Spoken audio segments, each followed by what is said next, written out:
Everybody, welcome to the Stratosphere Lounge. I'm your host, Bill Whittle, and we are back.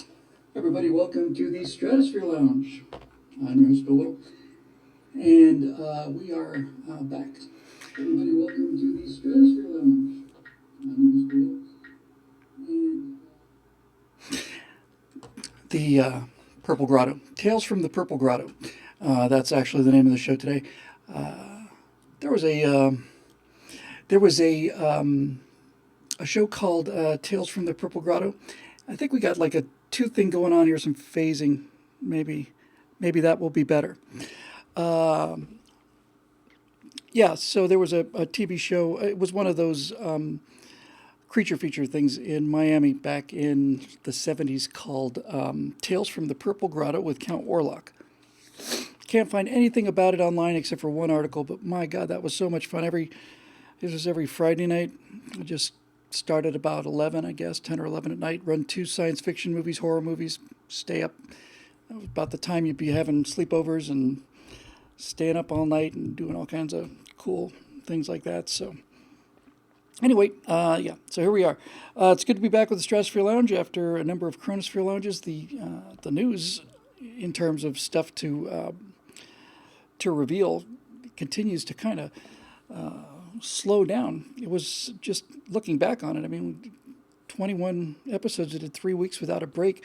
I don't know if anybody else feels this way, but to me, the last 3 weeks just seem like a blur. Like it just I can't believe that it's been 3 weeks. And anyway, it's been a while. And President Trump made a speech today about reopening the country. It sounds very sensible to me. In fact, it sounds remarkably sensible.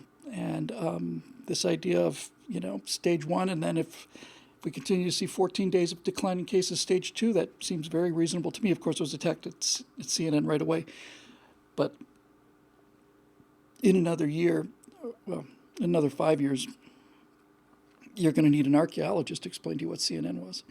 In any event, it's good to be back, and we'll be taking questions from Facebook today. And I'll tell you, I've got to be out of here fairly early. Got to hit the supermarket before it closes at 8 Pacific time with my beautiful wife.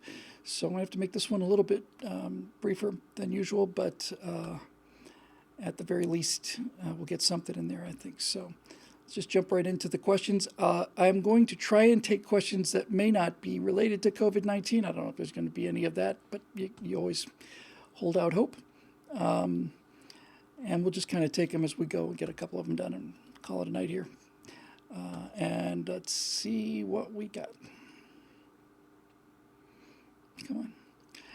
Hope everybody's doing well out there and hanging in there. I know that it's been really rough, and I know people want to get back to work. So let's see what we got. I'm going to pick and choose these tonight. Usually I just go down the list, but I got to tell you, I'm going to be looking for questions that feel somewhat new and fresh after all this stuff. I mean, to talk about nothing but politics and COVID-19. I'm just going to see if I can find something a little interesting.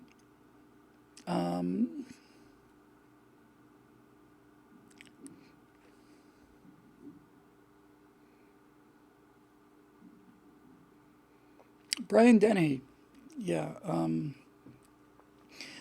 So Brian Denny, I imagine, I didn't get the news, but I'm gonna guess that he just passed away.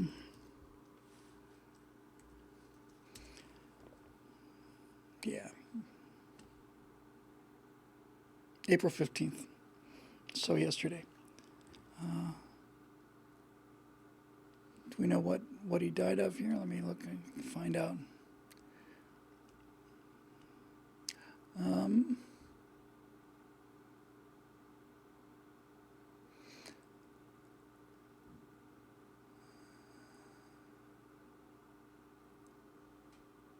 I don't see. Anyway, non-Chronosphere. Yeah, I think I don't really have a super whole lot to say about Brian Denny, other than to say He's always just struck me as a real American guy, just had a real American face, real simple kind of, real masculine kind of guy. Hard to imagine actors like this today. And I really just, I mean, I've seen him in about everything that he was in. Just taking a look at his filmography here and see if there's anything that really just leaps out at me here.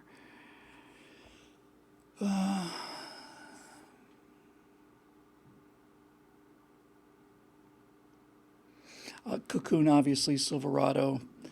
I'm trying to see if there's anything that just really rings a bell with me here.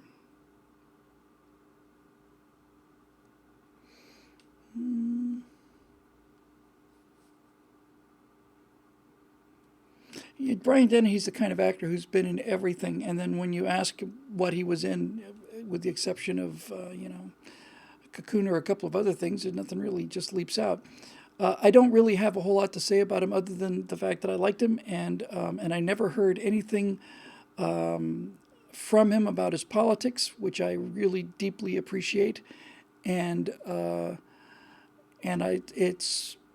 since he didn't try to shove it down my throat, I don't really care what his politics were. Anyway, I'm sorry to see him go. 85 is not a bad ride. And apparently it was a non-COVID-19 related departure, and that's just in itself a little bit refreshing these days. I continue to simmer about this, get a little more pressurized every day about this. The more I think about it, the more not upset, more determined I get, I guess. Hey, there's a question from Known Miscreant out there who wants to know, regardless of how and why the Chinese virus originally got out, for the sake of argument, let's assume it was not intentional. Given that China has actively tried to spread the virus, lying and covering up vital info, closing travel to Wuhan, but exporting it thousands to Europe and U.S. and so on, can the U.S. should and would consider this an act of war? If so, how should we react to a world power launching a big attack on us?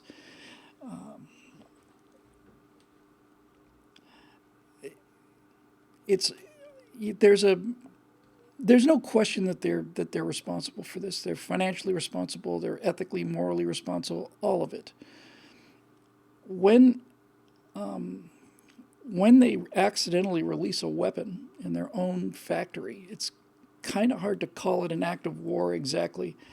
I mean, it may sound like I'm splitting hairs, but I don't feel like I am. I know what an act of war with a bioweapon would have looked like, and this wasn't it. It is without question a violation of international treaty obligations. It's certainly enough to land you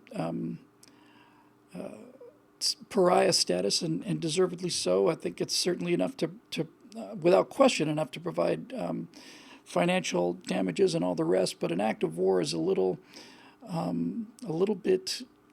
I don't want to dumb down act of war. Gross negligence, and it's a lot of things. It is without and the lying and the cover up is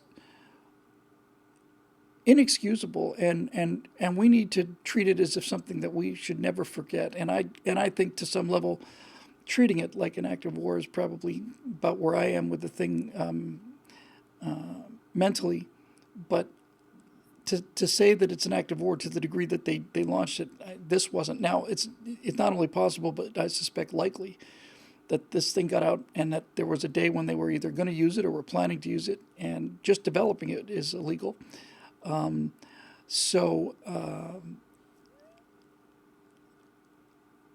It's this, if we have a bomber flying over, landing at, Kadena Air Force Base or something, and I know that this can't happen. I know there are fail-safes, but if a hydrogen weapon falls out of that and hits and blows up, is that an act of war? No, but it is.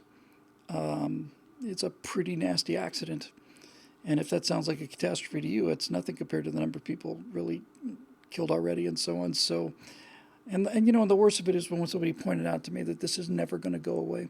Is this virus is just going to be with us forever unless we are able to do what I think we should do, and that is launch a full scale.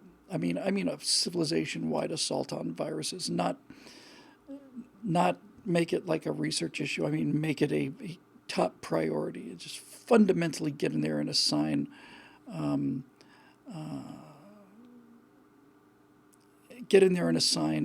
serious resources to this. So anyway, let's see.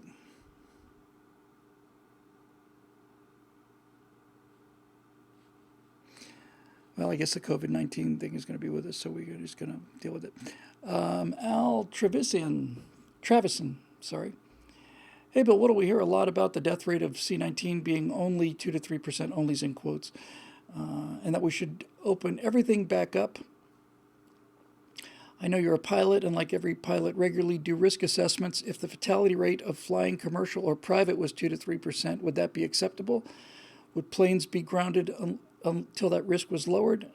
I think it would be. Your thoughts? I agree. It turns out that the mortality rate is going to be well below 2 to 3%. I think it's going to be clearly less than 1% and maybe down in the fraction of a percentage range. And even that range is unacceptable for commercial aviation.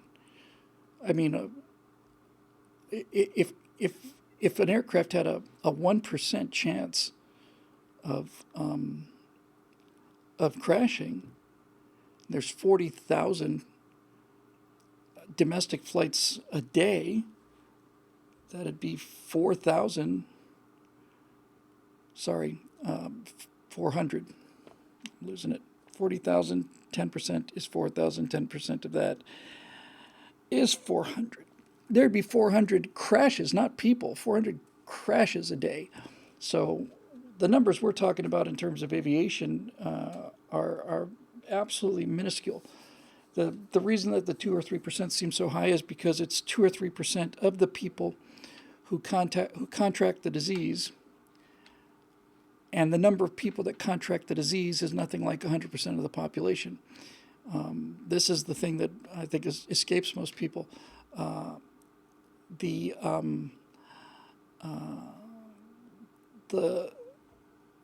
2 to 3% mortality rate is the 2 to 3% or 0.5% or whatever is the percentage of people who have the disease that die. But the percentage of people that contract the disease in the first place is nothing like the entire population of the U.S. I don't know this is one of the big unanswered issues right now, is what percentage of the population has actually had it. And without that, you can't get a real sense on what the actual mortality is.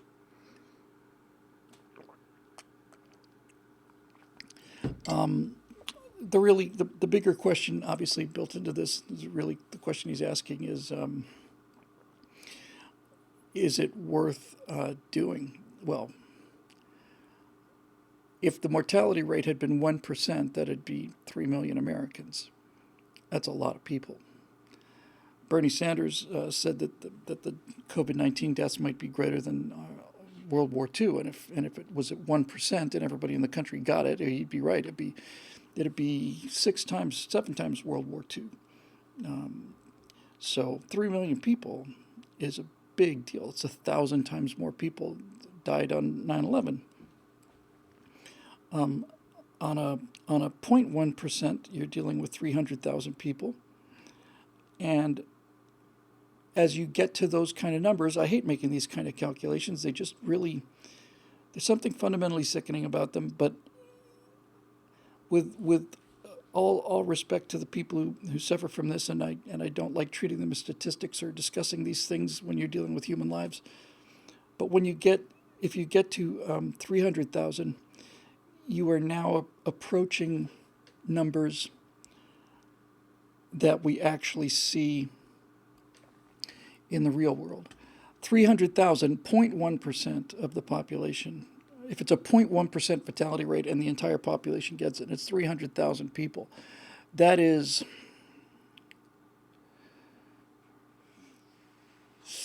six times worse than a bad flu season.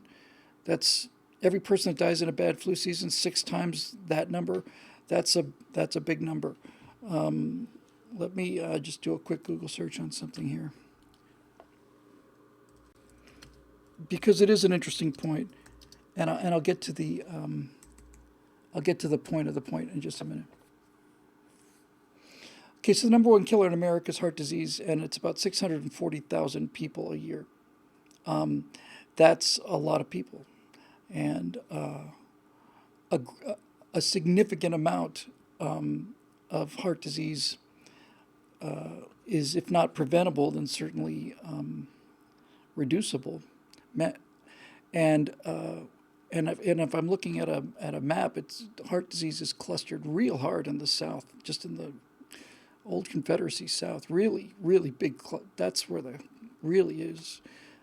That might have to do with obesity, I'm sure, as well. There's no question obesity has something to do with it. But you got our number one killer in the country is 640,000 people. Let's have a look at a couple of others, because I'm going to make a point here. Cancer.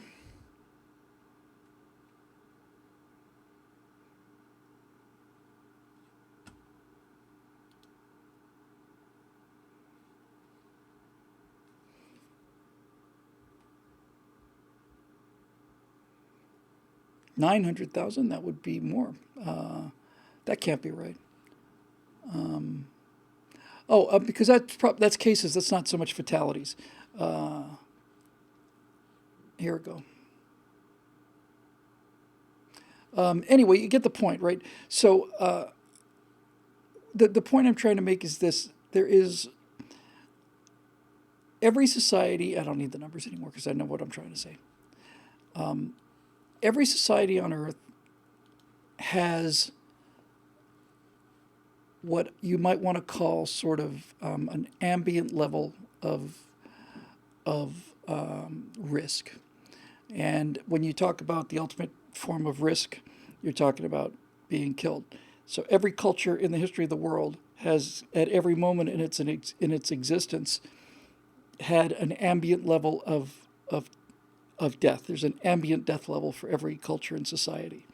And in some cases, that ambient death level is just enormously, well, every case it's higher than it is in the United States. There's never been a lower ambient death level than people that live in the United States, or at least in Western countries in the 21st century. So what we're really talking about here in terms of shutting down economies and all the rest of it, it seems to me that the trigger is not like real numbers. It's not like, for instance, in a war zone, the ambient death level in a war zone, a sustained war zone, can be just shockingly high, 5%, 10% in some cases, and there's a significant chance that Russia lost nearly 20% of its population, including soldiers and civilians, during World War II. It's unimaginable. But during the Second World War, that was the ambient death level. And because that ambient death level was so high, people did things and accepted losses that they wouldn't take otherwise. It was just part of the war. So I think what really the COVID-19 thing did is that it came on us suddenly. We had an ambient death level here. And then let's not forget that unless something really unexpectedly bad happens, we had an ambient death level in America which is astonishingly low, despite the fact that heart disease killing all these people. It's built into our calculations, and heart disease, to a smaller degree, cancer, heart disease, obesity, and to some degree cancer are all causes of death that can be ameliorated. If you're I've seen old men and I've seen fat men, but I've never seen fat old men. And just things like that, even though they're enormous killers, heart disease and obesity and all that other stuff, you can do something about that if it really is something that you want to make those kind of sacrifices for. But the reason that the COVID-19 thing caused us to do what we did was it was an incredibly quick potential spike in the number of deaths. And let's not forget, look, if heart disease is the number one cause of death in America at 600,000, there was real reason to believe that we would be seeing 3 or 4 times, maybe 5 or 6 times the number of leading causes of death in this country. We might see 5 times as many people die of heart disease if we hadn't done anything. And that is just unacceptable casualties. It's millions of people. That's something worth putting the brakes on for. And when people talk about it and compare it to things like traffic accidents or cancer, heart disease, it's like the difference is that this is preventable. Yeah, I did say I was going to avoid COVID-19 today, but there's no way to do that. So it's just what it is. So it seems like, in primitive societies and so on, the ambient death level is very high. And it seems to me that what really shocks people, and this makes sense psychologically, it's what really scares people is not so much what that ambient mortality level is. What scares people is when there's a sudden jump in it. That's what really does it. I want to take a non-COVID thing from the questions here, and I'm just ashamed to admit this, but it just showed up, so I'm going to answer it because I thought it was interesting. Edward Smith asked, Bill, what food would you allow to kill you slowly? I'm embarrassed to admit it, but I could live on peanut butter and jelly sandwiches and chocolate milk, and that nothing puts on weight for me faster than that. But by God, Skippy Super Chunk that's been melted just a little, and either grape or strawberry jelly on white bread, and a chocolate milkshake. I know I'm 3 years old, but by God, I do love that. So, anyway, it's this ambient death level spike, right? That's the problem, and so I think that's why we did what we did, and why we did it so quickly, Al. And if planes suddenly did that, if planes suddenly went to planes fatality rate for the last 20 years is 0. If planes went to 1/100%, that'd still be 4 a day. No one's going to take that risk, unless you had to. And if you did, then I think people would eventually get used to it.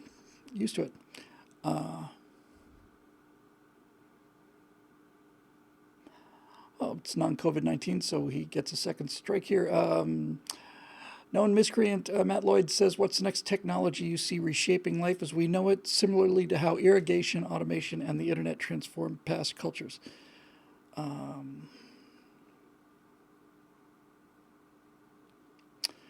go with my gut on this, with my first reaction. It's not really a new technology. Like I said, it's my first reaction. Let's think about it a little bit more. But the first answer came into my head was teleconferencing. What we're doing right now, basically, with 2 ways. I had a conversation with the whole family, and the new half sister that I have, and it was really like being there. A lot of people are discovering this with Zoom. I'm waiting for something that is as easy to use as Zoom, that's not Zoom, and I don't imagine that's going to be long in coming, but despite the fact that I actually like the fact that the Communist Party of China is seeing everything that I say about them. It's, to me, I don't, if you're my age and you grew up in the space age, then one of the benefits about the 21st century, the year 2000, would be video phones. We were waiting for that forever. The idea of a video phone is that if you had the future and there weren't video phones in it, then it wasn't the future. I mean, just look at the very first thing that happens in 2001: A Space Odyssey. And Haywood Floyd calls his daughter, and it's like a video phone. Awesome. And now here we are with video phones available all the time. On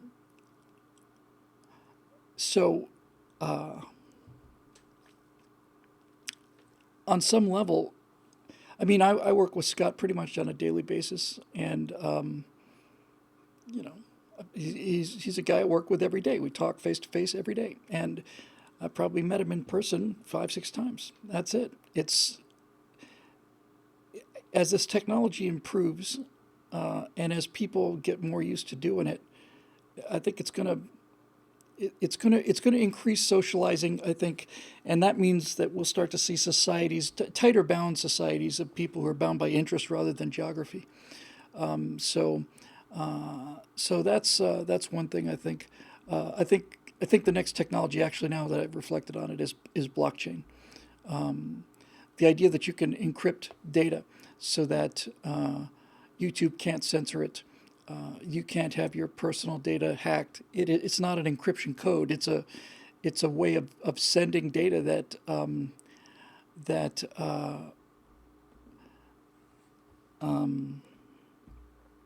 is absolutely incorruptible. And since it's a kind of thing where you have to have one person has the lock, the other person has the key, you can do all kinds of things that I can't that I need to learn more about. But one of the things that you can do is you can basically charge for video and have that be a charge that applied to every one person. You didn't have to join, you didn't have to sign up, you didn't have to do anything, and it can't be filtered, it can't be decoded. It basically returns privacy.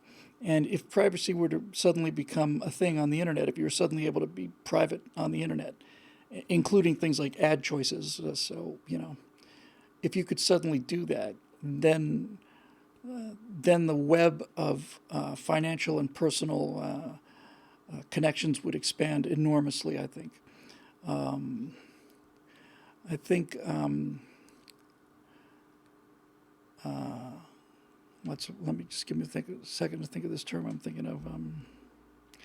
But I think the most fundamental technology that's going to change the world, for at least for me and probably for you as well, is server meshing. That'd be my answer.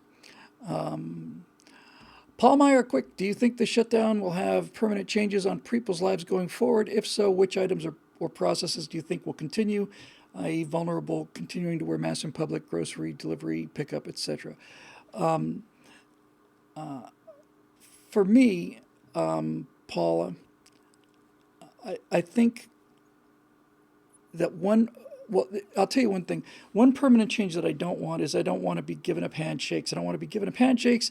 I don't want to be giving up standing in crowds. I don't want these social distancing things in my life when the pandemic has eased. I just don't want it. I want to go back to handshaking and all that stuff, and we will. I do think that the one change is potentially a very good change. I have never ever seen this society change its attitudes about anything as fast as they have about wearing masks, at least where I live. I remember prior to this pandemic seeing people wearing masks in airports, almost all of them Asian. I remember thinking it's ridiculous. It just seemed foreign and just other, alien. It's like, what do you don't need to wear a mask. It's just America, for God's sake. Now, the last thing I want to do is be wearing masks for the rest of and we won't. But one thing that I do think is going to stay with us, Paula, and I think this is a good thing, is that one way you could think about this pandemic is to think about, you could kind of think about it in a bit of a way as like duck and cover. When nuclear attack was the primary threat to this country, they started training people on how to deal with nuclear attack.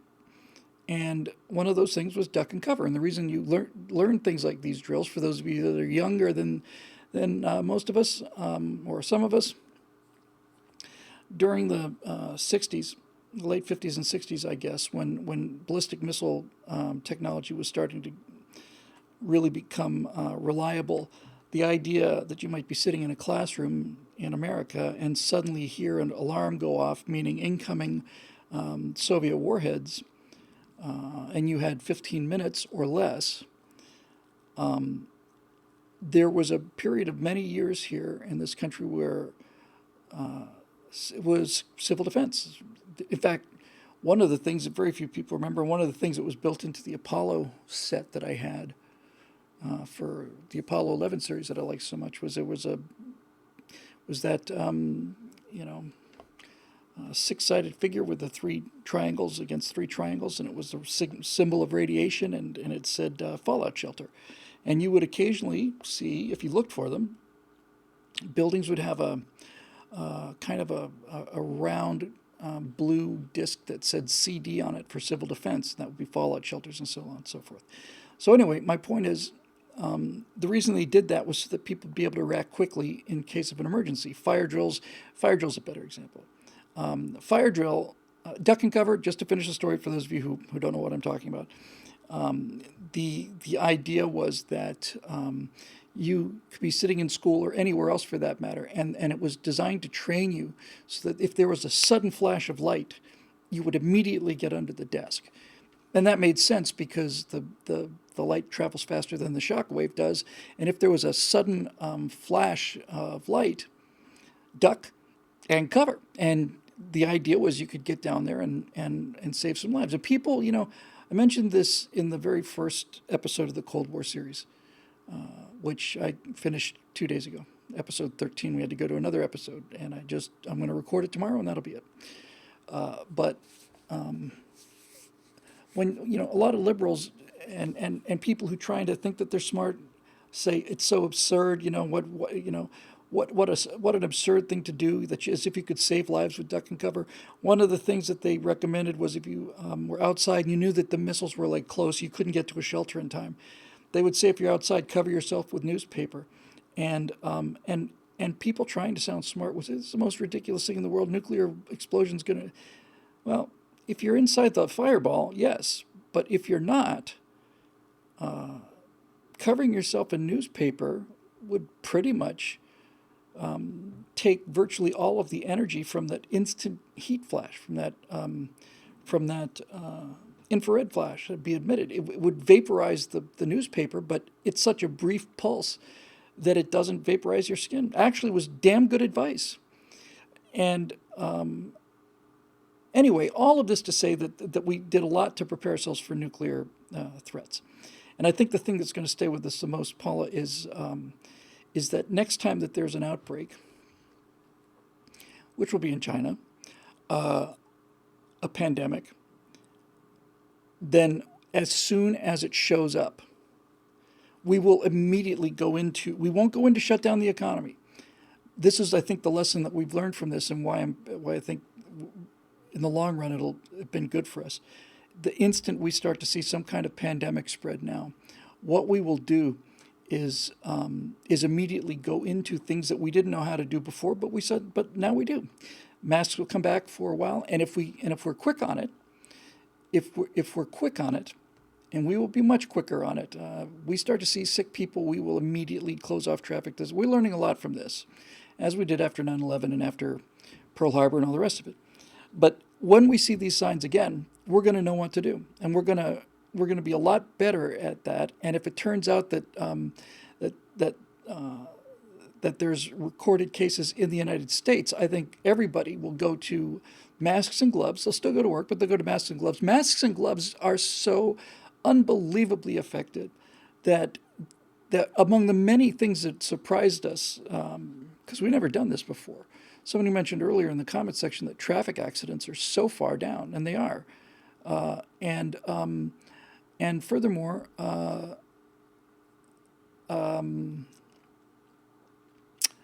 so are flu deaths, and so are heart attacks, and everything's way down. Heart attacks especially surprising at first, and you realize how many people die of just stress. I mean, certainly the pandemic is stressful, but people taking 4 or 5 weeks off and they're not dying of heart attacks. Sarge 56 says, follow-up, Bill, what new commerce do you see coming out of the pandemic? I will get to that in a second, Sarge. I hope I'm not embarrassing you personally, but I want to tell you that the package that you sent me, I think in January, I just discovered it had been, we get a lot of stuff here, and I have in front of me a card to write you to thank you for it. It was just terrific, and I'm sorry I didn't get a chance to say that earlier. I would never not thank anybody who sends me anything. If you've sent me something and I didn't respond, it's because I haven't seen it. But anyway, thank you very much. We just love them, and it was really great. So very, very much appreciated. I'm embarrassed about the delay. Anyway, I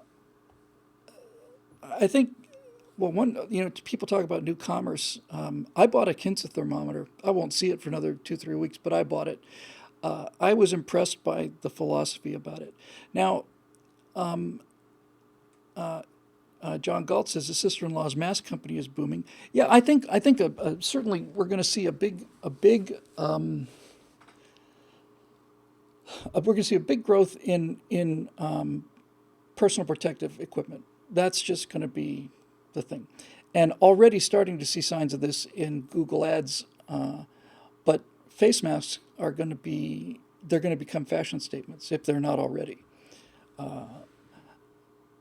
And um, and and that's kind of appropriate too. We're starting to see, like tiger claws and all kinds of things. I have no doubt whatsoever that there'll be a Louis Vuitton face mask for $9,000, and so on. I don't want that to be the new normal, and I don't think it will be. I'm certainly not going to. When the pandemic threat is down, I am not going to be wearing a mask. And furthermore, if I have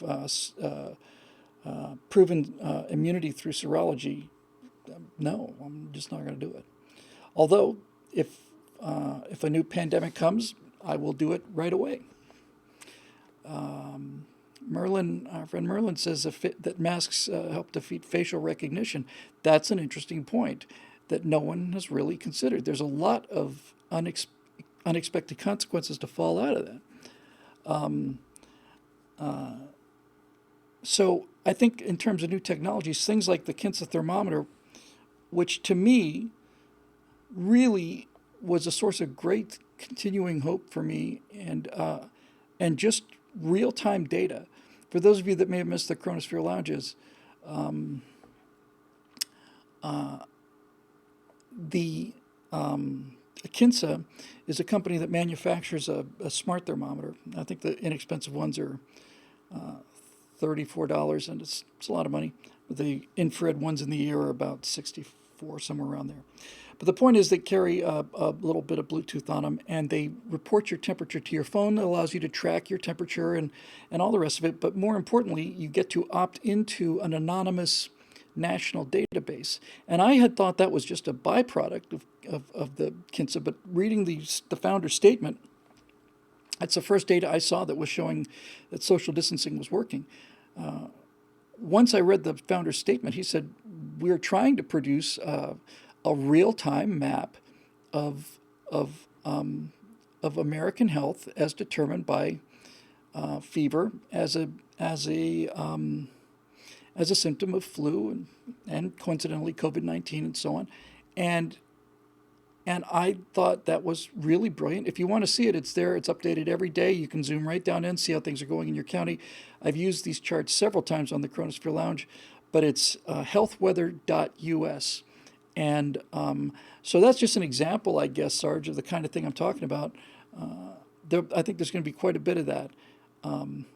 As I've said I don't know if it's been public yet, but it should be today or tomorrow. My right angle was the idea of dealing with viruses as a Defense Department issue.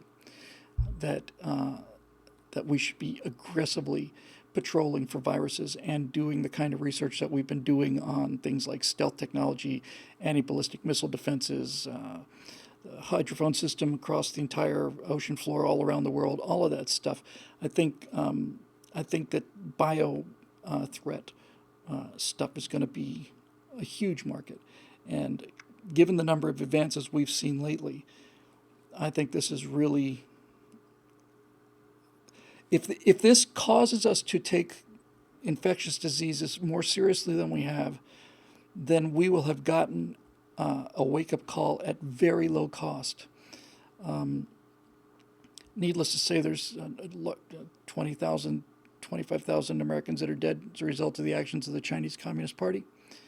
But what we're finding is that the social distancing is likely going to reduce the total number of casualties. In other words, there may be fewer people dying in the United States this year as a result of COVID-19 because the flu numbers are, as I was watching it on in real time on a daily basis, it was down to it's 10% of or less. Gets lower little. It was like exponentially lower almost every day.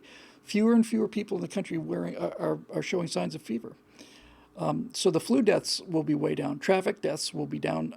Heart attack deaths are down. All of it. The reason that we were so obsessed with bending the curve was not so much to prevent the total number of infections. I think the total number of infections, basically just bending the curve, lengthens the curve. But the critical thing was not to overwhelm the ability of the healthcare system. That applies in two different ways. First of all, if a hospital is overwhelmed and there are patients in the aisle on gurneys, then two very, very bad consequences come out of that. Number one, the people who desperately need the intensive care, elderly people, are not going to get the help they need if for no other reason than it's going to take too long to get through the line. And secondly, if the hospitals are so filled with COVID-19 patients that every single room is taken up and there are gurneys in the hallway, then heart attacks that would or traffic accidents, any number of things that were used to be survivable, become fatal now because you can't get the intensive care treatment that you need. And so we seem to be doing that very well. And this staged return to work, to me, is very, very well thought out.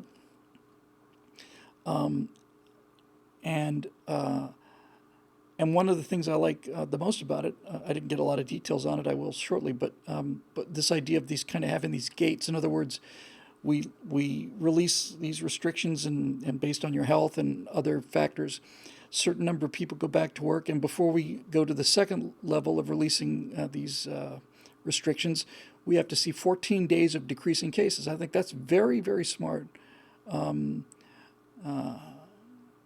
So that what we're really doing is protecting ourselves against a big old reinfection wave. And then same thing for the third wave.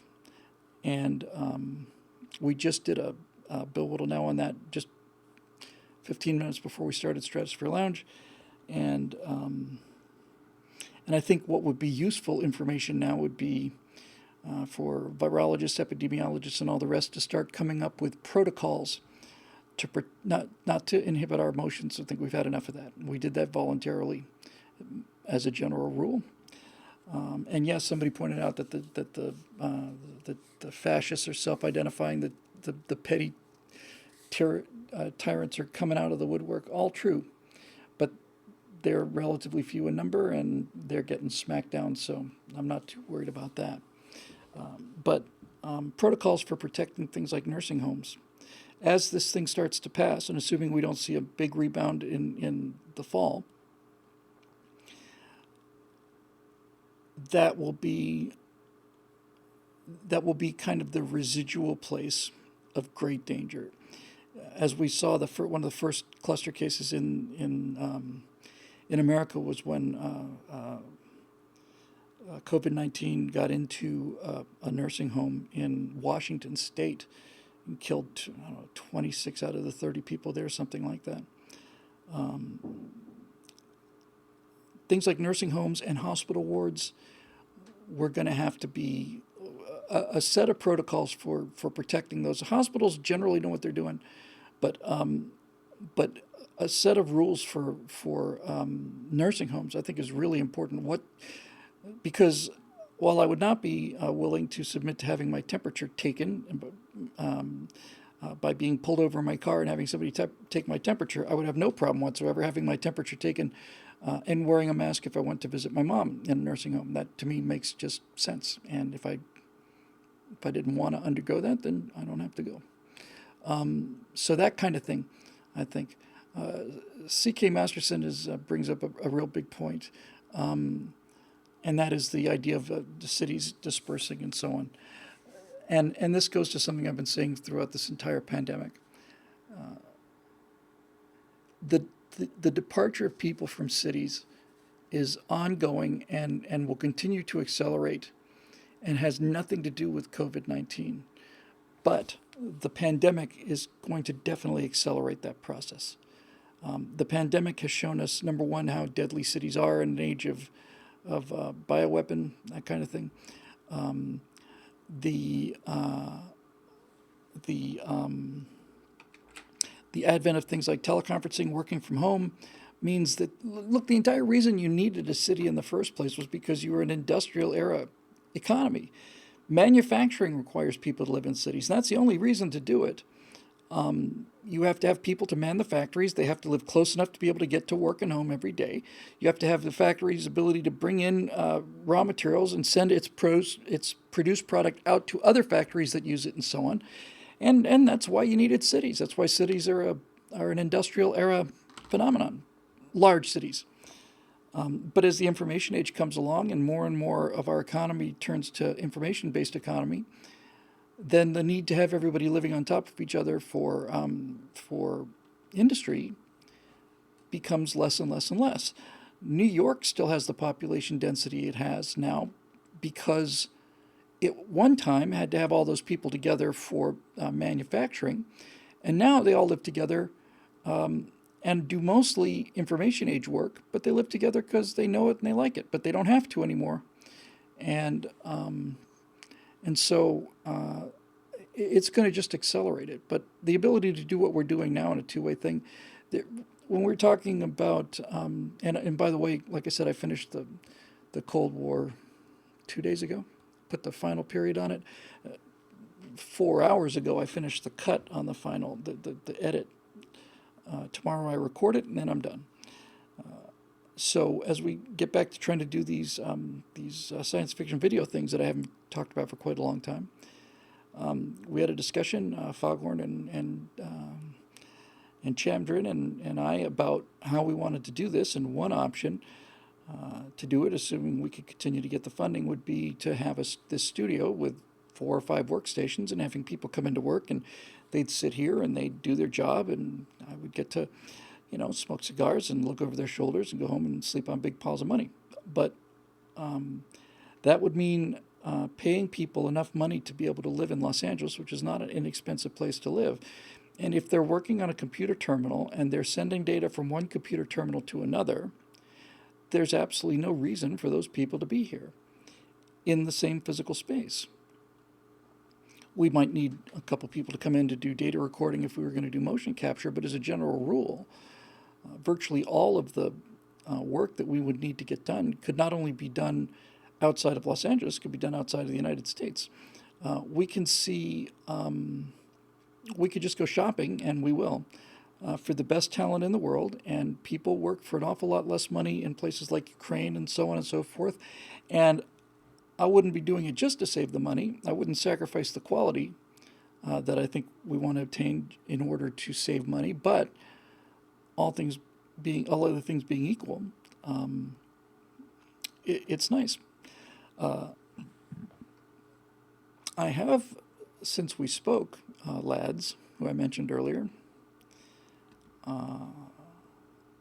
I said we could hire anybody around the world, but I have decided to carve out an exception to that policy.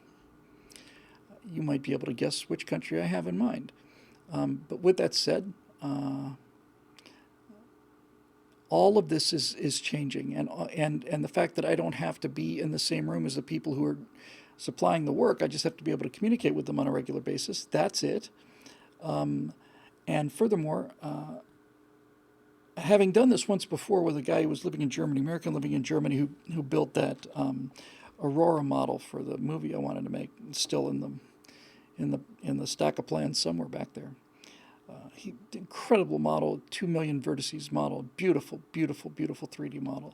And he was in Germany. And so it was kind of like having the magical elves in the workshop, making shoes. You'd go to bed, and when you woke up, there'd be stuff Be like, ta-da! Oh, well, that's cool. And so I I just decided that that was kind of neat to have it happen overnight. Cheryl mentions that we should be streaming on Twitch. I have some thoughts about this. I wasn't. She said you can be a big bucks if you become a partner. I don't know how that works exactly, but I do have some ideas along these lines in terms of what we could do to generate a real significant number of views on Twitch. I watch what carefully watch what people do on Twitch in terms of gaming and so on. And I think there are a number of ways to improve that experience in terms of making it more interesting to watch. So we will see about that. Thank you, Cheryl. I'm looking forward to that. Find out how that works and so on. But this is ultimately the big change right now in society, and it's getting to be 7 o'clock, so I have to wrap up. But and this is why this California AB5 bill about independent contractors is insanity. The world is changing and has been for 30, 40 years now, fundamentally changing. Not only are you able to work from anywhere, but the idea that you could basically make your entire living from one source is an idea that's rapidly becoming common. People like me who grew up in show business, my entire life has been like that. If you're going to be working as a TV editor, for example, a steady job is a 6-month contract. That's a long-term job. And on Sunday Morning Shootout, I was employed for 4 years. That's unbelievable. I mentioned this before. The problem with that was, yes, I was employed for 4 years, which is unheard of practically in this business, but it was 4 years where we had to be renewed every 3 or 4 months. So you could never plan on it being 4 years. It was always 3 months. You were good again? Yes. Oh, thank God. And then you'd go through it again. We good. We get how are the ratings? They're down a little bit. Yeah, they went for another 30 episodes or whatever.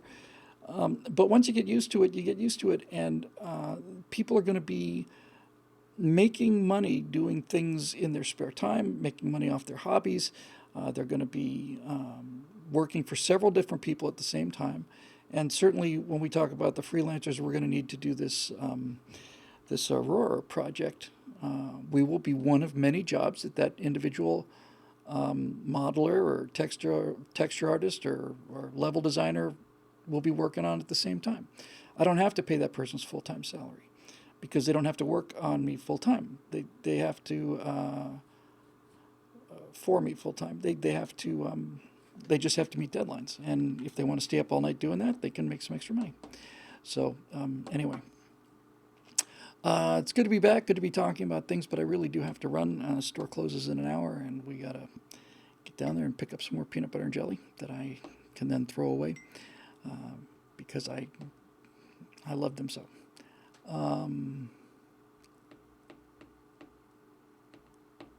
All kinds of great suggestions there. But in any event, Sarge says I should get as much meat as we can. The plants are closing. I wonder how long it will take to restart them. That's not good. The sooner the better. Let's get those things going. And I think we're coming out of this, and I think we'll come out of it quickly, frankly. So we will see. It'll be great. It'll be great when at least the very first wave is over, and then we will be able to. We'll be able to say, all right, we have a pretty good estimation of what we bought with the money this cost us, and I'm looking forward to that day quite a bit. Anyway, that'll do it for this edition of the Stratosphere Lounge, made possible by the paying members at BillWhittle.com who keep the lights on here and for whom we are very, very grateful every single day, and we never forget it. So if you're one of those people, thank you so much for your support, and we hope to continue to be able to be worthy of it. I am likely to do a Chronosphere Lounge tomorrow. I'm not 100% sure. Like I say, so little breaking news now as we get on the backside of this curve and all the things that we learned early, but it might be enough to do a show on that tomorrow. But in any event, we'll be back for the Stratosphere Lounge next Thursday, and we'll look forward to seeing you then. So thanks again for joining us, and we'll see you next time.